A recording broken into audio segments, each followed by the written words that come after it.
Merci à tous. Et alors on commence toujours par être désagréable, parce que sinon c'est pas une vraie visio. Et donc en vous demandant, quand vous n'êtes pas intervenant, et ben d'avoir la gentillesse, alors pas quand c'est moi qui parle, c'est pas très grave, mais quand ce sera les autres, ce sera très important, de bien vouloir couper micro et caméra, parce qu'en plus à la fois pour les bandes passantes et puis pour le replay après, ça sera meilleur. Voilà, voilà. Donc bienvenue à vous tous. Et ça a l'air de rien, mais ce qui est en fait notre 14e UX Forum. Et donc vous connaissez peut-être notre formule de UX Forum au Cercle d'entreprise et santé, c'est expression du terrain, puisque nous on croit que ce qu'on touche, et donc ce qui vient du terrain, sur la question des data santé-travail. Alors si vous voulez bien, et ben voilà, je vous salue, c'est le 14e, et donc je ne vous raconte pas les difficultés et autres qu'on a eues. Donc on a commencé, je vous montrerai tout à l'heure, par le stade optatif, c'est-à-dire qu'en gros, il n'y avait rien du tout, si ce n'est des envies, et nous qui avions fortement envie de monter les choses, encore une fois, de façon objective, sur une base de data, et pas seulement, on verra tout à l'heure, sur ce qui est le plus fréquent, c'est quand on ne sait pas le doigt mouillé sur des sondages, et puis quelquefois s'y apparente, mais véritablement sur des datas. Donc bienvenue à tous, et si vous voulez bien, donc encore une fois, et pardon de me répéter, peut-être qu'il faudrait le mettre là, c'est que tous ceux, et on est ravis de les avoir, qui ne sont pas intervenants, s'ils peuvent couper leur micro, donc voilà, et leur caméra, ça sera vraiment sympathique. Alors, et voilà Fabrice qui arrive, donc on est tout à fait content là-dessus. Alors si vous voulez bien, je vais quand même, bienvenue pour cette table ronde en visio, pardon. Il peut l'approcher. Oui, voilà. C'est pour cette table ronde en visio sur les datas. Donc qui est les datas, notre data, c'est facile, mais c'est quand même notre data depuis un peu plus de 5 ans. Et pas pour rien, mais pas seulement pour le plaisir, pas seulement pour les études, mais surtout pour piloter la prévention et la santé globale au travail. Voilà. Et donc, le petit dessin représente bien ce qu'on veut, c'est-à-dire que c'est l'opérationnel, là c'est sur un chantier, mais ça pourrait être n'importe où, et avec un ensemble de data. Alors pardon, parce que les termes sont souvent des termes anglo-saxons sur les big data, et c'est bien les données massives dont il s'agit et qui sont intéressantes, et on verra des extrapolations tout à l'heure qui est celle des synthétiques data, et puis tout ce qui a trait au capital humain. Alors en vous saluant, je vous dis quand même 3 mots sur qui on est. Et donc nous on existe, mine de rien, depuis 2006 quand même. Oui, tout à fait. Si vous pouvez couper les micros, là ça sera sympa. Sur l'avenir donc de la relation au travail et la responsabilité sociétale en action via la santé et le global de la santé, c'est-à-dire vraiment la santé globale et pas seulement la santé au travail de façon réglementaire. Alors vous voyez que ce qui nous définit finalement, c'est une espèce de trait d'union rouge là, qui est entre les deux sur santé et travail. Alors je suis très fier parce que je ne sais pas si vous savez, c'est que la trace, alors c'est le quadratin complet, c'est le tiers quadratin qui est, paraît-il, l'un des trucs auxquels on repère si les gens ont pompé des trucs dans l'intelligence artificielle ou pas, c'est la fréquence du quadratin qui d'un seul coup, signe typographique, a envahi. Alors nous, on est à mi-chemin entre le trait d'union, et c'est bien ce qu'on veut faire, c'est toutes les interactions entre le santé et le travail, et le demi-quadratin, donc ça veut dire qu'on est soit demi-intelligent, soit demi-artificiel, mais enfin bref, en tout cas, on se traduit plutôt comme tiers de vigilance, et surtout tiers de prévenance. D'abord parce que personnellement j'aime pas le terme de prévention qui est un terme initialement négatif, et donc un prévenu c'était quelqu'un qui se saluait avec un autre avec les menottes, donc c'est pas trop ça. Et voilà, donc ça c'est nous. Et puis je vais vous présenter, si vous voulez bien, pour aujourd'hui, je voulais présenter, finalement, c'est des brochettes par ordre d'apparition à l'écran, qui vont intervenir aujourd'hui, donc de façon concrète, sur la question de l'utilisation, parce que la vraie question c'est non seulement qu'il en existe, mais comment on utilise ces datas.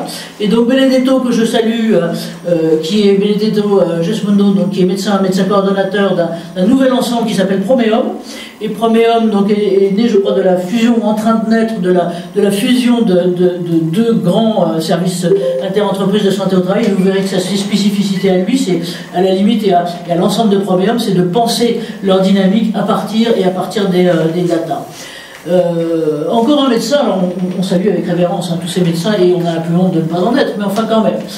Fabrice Michals qui est là aussi, qui est lui médecin coordonnateur de 1924, c'est-à-dire Corrèze d'Ornogne, et qui est aussi un service interentreprises. Il y a plein de marottes comme nous, je ne sais pas celle qui choisira aujourd'hui, mais il avait avec, j'allais dire, son voisin sur l'écran, qui avant était son co-pilote, et qui est Laurent Eck, et qui maintenant est passé en Touraine, d'utiliser justement les datas pour mieux cibler des actions de prévention.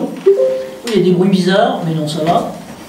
Voilà, donc, qui se connecte. Service interentreprise de santé au travail. Ensuite, je ne sais pas si Carline et Sabrine Berada sont là, mais là c'est le grand tandem, elles sont là, alors c'est superbe, c'est le grand tandem tonique du Centre Prévention et Travail, les termes sont choisis, de l'hôpital Foch. Ceux qui sont membres du cercle et qui étaient là ont eu le privilège de pouvoir visiter en direct le centre globalement au mois de juillet. C'est complètement génial, donc on les accueille, on les admire depuis 3 ans, un peu globalement un peu plus, et le docteur Karine Amiel, donc là ici, révérence, médecin coordonnateur de l'hôpital Foch, et donc elles sont à l'origine d'un concept génial qui est celui du centre de prévention et travail, dont l'un des pieds est en cours de constitution sur justement en action recherche sur les data. On a un strapontin, pardon Catherine si vous êtes là de dire que vous serez sur un strapontin, mais vous serez vraiment sur un strapontin.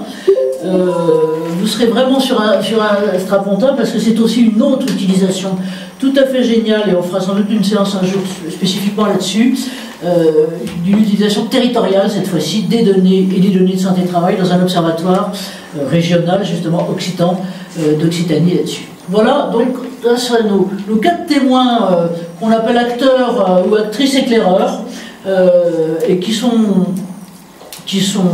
en avance.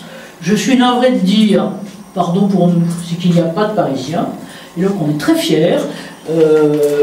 Laurent, quand il se présentera, parce qu'il va arriver un peu plus tard, il dit toujours, moi je suis un petit service de province, bon d'accord, mais néanmoins hyperactif. Et puis, du côté, alors j'allais dire, de ceux qu'on appelle les grands gourous, et qui vont être l'œil, qui est un peu l'œil prospectif de ce qui va guider demain, finalement, l'exploitation de ces datas et leur utilisation en santé-travail, c'est Pierre-Antoine Gouraud. Alors je ne sais pas si Pierre-Antoine, si vous êtes là. Bonjour, bonjour. En tout cas, je le salue, professeur Gouraud, donc, qui est professeur des universités au CHU de Nantes et qui est le... Bonjour Anne-Marie, je suis là. Ah, génial, génial. Alors, je vais pouvoir dire plein de mal de vous, et donc il a été... Non, je me méfie déjà. Oui, exactement. L'enthousiasme ne se dément pas. Voilà, et donc, Pierre-Antoine, en matière de ce qui est vraiment l'avenir, non seulement des données de santé, mais encore plus des données de santé-travail, même si c'est pas simple en ce moment. Voilà, il est l'apôtre des données synthétiques. On verra ce que c'est. Moi, j'ai découvert ça il y a quelques années, d'abord en ingénierie et ensuite dans un hôpital à Tel Aviv, d'ailleurs, mais voilà. Et puis, donc là, ça sera l'œil de demain. Oui, parce que pour moi, un recours essentiel, ça sera justement les données synthétiques sur ce point. Et puis, maître Michel Ledoux, alors que vous connaissez Qui fait peur à d'aucuns, mais il y a d'autres, et que plein d'autres adorent, et nous, on est partis, peut-être des deux côtés d'ailleurs, finalement. Et donc, c'est vraiment l'avocat et le cabinet spécialisé en enjeux de santé, sécurité au travail, et donc sur ce qui est... un peu difficultueux en ce moment, et qui est la question du dialogue social. Voilà. Et puis, mon président et moi-même pour la suite. Alors, avant de vous passer directement la question, voilà, on est en 2025, on est en France, on va regarder l'avenir. Vous allez vous demander d'où est-ce qu'elle sort qu'on est le 14e. Alors, c'est vrai qu'on a eu beaucoup de mal à aborder, et surtout à faire aborder, parce que je ne vous raconte pas les portes qu'on s'est pris dans le nez, les politiques de la même façon, qui nous avaient dit qu'il venait un député, et puis qu'il nous a joué l'Arlésienne, il n'est jamais venu sur un truc, enfin bref, et c'est extrêmement difficile, donc on a tourné tout autour, et je voudrais juste vous reparler d'une chose, alors vraiment c'est une marotte, parce que pour vous dire, moi je viens de la prospective et du marketing, et donc qui sont beaucoup appuyés, c'est-à-dire maintenant comme le sont beaucoup les RH et autres, sur les enquêtes et les sondages.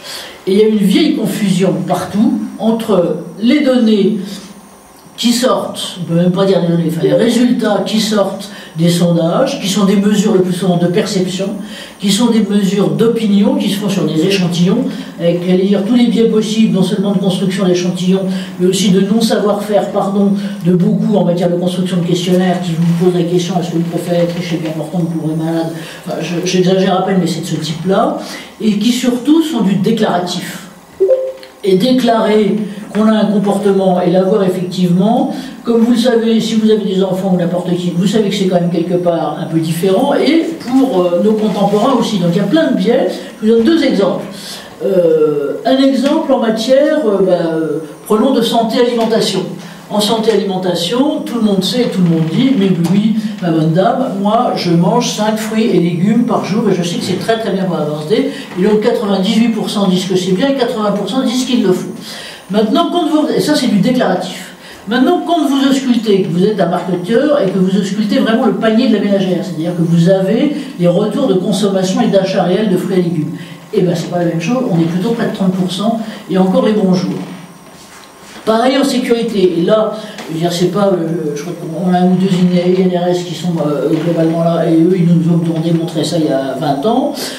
C'est en gros, entre les gens qui disent, qui portent sur les endroits où ils doivent le porter, des EPI, des équipements de protection, ils vous disent tous à 98%, ouais, moi je le fais et tout. Quand on fait, donc là c'est des datas ponctuelles, c'est pas des datas massives, mais à contrôle, vous avez 65% en gros. Donc, ça, c'est la grande différence, et c'est pour ça que nous, on est à propos des vraies datas, des données massives, qui sont des datas réelles sur lesquelles on va revenir tout à l'heure. Et encore un point sur les précédents. Donc le numéro 1, je ne sais pas s'il est là, on avait la chance d'avoir et d'être appuyé par Philippe Garapiol, qui à l'époque était secrétaire général du CNOC là-dessus, et on avait fait un premier truc qui était en plein Covid d'ailleurs, tout à fait exploratoire, en regardant sur l'innovation. Donc qu'est-ce qu'il y avait de nouveau? Donc, on avait pris à la fois de l'IoT et des exosquelettes, on avait un exemple de la poste avec une fille qui formait par exemple, c'était toutes les utilisations possibles dans le monde du travail, comment on pourrait les appliquer là-dessus. Et le numéro 2, alors on était très ambitieux et on a carrément affiché besoin de data en santé-travail. Quels sont les défis? Parce que à l'époque, disons les choses, 21 janvier, donc la mort de Louis XVI, mais en 2021, et pour nous c'était donc il y a maintenant un certain temps, comme dirait Canon, ça fait plus de 4 ans, il va se poser cette question. Et donc là vous voyez, on avait tout un tas de très belles têtes, pardon Pierre-Antoine de vous mettre, mais voilà, vous avez été l'un des pionniers, donc on avait Pierre-Antoine déjà sur les données synthétiques, Gustave Roussy, l'Institut Gustave Roussy, donc du cancer que tout le monde connaît, et parce qu'eux-mêmes sont, c'est-à-dire pour le suivi des malades, des pathologies en relation dans le monde entier et avec des vrais data. On avait aussi, je dirais qu'à l'époque, elle n'était pas complètement connue, maintenant c'est vraiment, tout le monde fait encore plus révérence, donc Stéphanie Lassonnière, professeure Lassonnière, qui nous avait fait une démonstration sur des jumeaux numériques, par exemple, médicaux en matière de cancer, et je lui ai posé la question très insidieuse à la fin, je lui ai dit, mais Stéphanie, quand est-ce qu'on fait ça pour faire des TMS? Elle me dit, mais Anne-Marie, le petit doigt sur la couture de pantalon, quand vous voulez, mais on n'a pas les datas. Donc, encore une fois, problème de data. Le Health Data Hub qui venait de se lancer, donc on essayait de pousser avec Stéphanie Lassonnière là-dessus. Jérôme Chemin, vous voyez là, donc CFDT, cadre à l'époque et spécialiste d'innovation. Et puis je la garde pour la fin parce qu'elle est toujours à la tête du service des données de santé de l'OCDE, tout à fait essentiel, Francesca Colombo. Et je voudrais juste vous dire, pardon, du coup de citron que je vous mets sur l'huître. L'huître, c'est moi-même, hein, c'est pour vous. Voilà, elle nous avait fait une photographie, je lui avais posé la question, bah écoutez, finalement, la France, en matière de données de santé globale, hein, données santé hospitalière, pas les données de santé de travail qui n'existaient pas, où est-ce qu'on en est?